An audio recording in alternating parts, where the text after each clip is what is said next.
Welcome back to the Art Realm. I'm so glad to see you again. This sandstone anthropomorphic stele is one of Arabia's earliest artifacts, dating back to 4000 to 3000 BCE. It was unearthed near Ha'il in northwest Saudi Arabia. Archaeology is a relatively new field to this area of the world, and it is only within the last about 40 years that digs to unearth the early material culture of Saudi Arabia have taken place. We are still in AP Art History, Unit 1, Global Prehistory, and today we are looking at the anthropomorphic stele. This upright, freestanding stone stele measured 3 feet high and was found with two other anthropomorphic figures with some related characteristics. A mark of the hominid species is the commemoration of an individual in a material way. Archaeologists interpret this object as part of a religious or burial practice. It could have been a grave marker and possibly represented the deceased himself. This work is representational. It's clearly meant to be the image of a man. The head has been rendered in the shape of a rounded triangle set atop a body with a trapezoid shape. So I have an enlargement here so you can get a good look at what the face of the object looks like and then compare it to the complete object. We can see the facial features are stylized. The stone carver has indicated the eyes with very small ovals placed close together.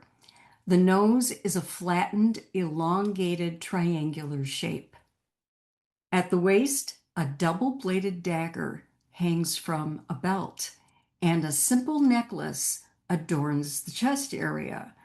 Or possibly this could be the edge of the garment. Either way, he was quite nicely accessorized. Two cords cross the body diagonally with a small pointed tool known as an awl attached to the cords.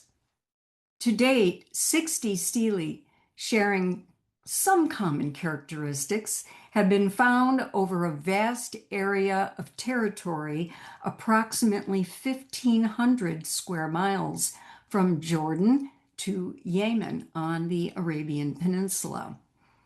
During the Neolithic period, the landscape had been a lush savanna before it became a desert. This is very much like what we saw in Algeria when we were studying the running horned woman. In these areas, the lifestyle gradually shifted from hunting to the domestication of animals, and settlements were eventually linked by ancient caravan trails. The two stele pictured show the same cord, owl, and dagger. This evidence, along with the presence of materials that originated elsewhere, confirm that ideas were exchanged between distant regions on the peninsula along these ancient caravan routes. The meaning and purpose of the objects could very well have been different for each area where these objects have been found across the Arabian Peninsula. Archaeologists are very careful not to make generalizations, and scholars have increasingly focused on the local culture in their analysis of the material history. Over on the right, take a look at that object. Look at the face. It's really different and much more expressive than our Anthropomorphic Stele in the center. The eyes are downcast and the mouth is frowning, and his hand is over his heart. So archaeologists believe that this reflects sorrow, perhaps even grief. Even farther away in Turkey are the stone T-shaped pillars at Göbekli Tepe. Göbekli Tepe is the earliest known temple.